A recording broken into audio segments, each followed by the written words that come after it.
Shalom bien-aimés, bienvenue à votre émission Édifier en 5 minutes. Aujourd'hui, je vais essayer de répondre à la question de plusieurs qui se demandent comment faire pour pouvoir marcher fidèlement selon la loi de l'Éternel. Et pour ce faire, nous allons prendre nos Bibles, nous allons lire un verset que nous connaissons tous. Il s'agit de Josué 1, le verset 8. Et Josué 1, le verset 8 dit ce qui suit. Que ce livre de la loi ne s'éloigne pas de ta bouche. Médite-le jour et nuit, afin d'agir conformément à tout ce qui est écrit. C'est alors que tu auras du succès, c'est alors que tu réussiras. Bien-aimé, ce verset est connu de tous. Ce verset est un verset phare pour plusieurs campagnes d'évangélisation, parce que toute personne aspire à la réussite. Toute personne aspire à grandir dans sa foi, grandir dans ses projets. Mais aujourd'hui, je ne veux pas que nous puissions nous attarder sur l'aspect réussite en tant que tel.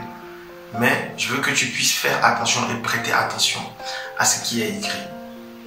Cette parole de Josué 1, le verset 8 dit que ce livre de la loi ne s'éloigne pas de ta bouche. Médite-le jour et nuit afin d'agir fidèlement à tout ce qui est écrit. Afin d'agir fidèlement à tout ce qui est écrit. Le secret pour pouvoir agir fidèlement, le secret pour pouvoir être constant dans sa marche, le secret pour pouvoir suivre l'Éternel et ne point dériver à gauche et à droite, c'est notre capacité à méditer le livre de la loi jour et nuit.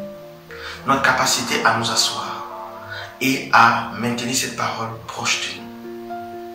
Lorsque nous sommes en train de méditer la parole, de chercher à la comprendre, nous avons donc une claire vision de ce que l'Éternel attend de nous. Mais lorsque cette parole s'éloigne de nous, or cette parole est notre lumière, et le psalmiste pouvait dire, ta parole est la lumière sur mon sentier. Lorsque vous éloignez la lumière de votre sentier, vous n'arrivez plus à voir la route, alors vous ne savez pas comment marcher correctement. Est-ce que je marche en brousse ou est-ce que je marche sur le chemin?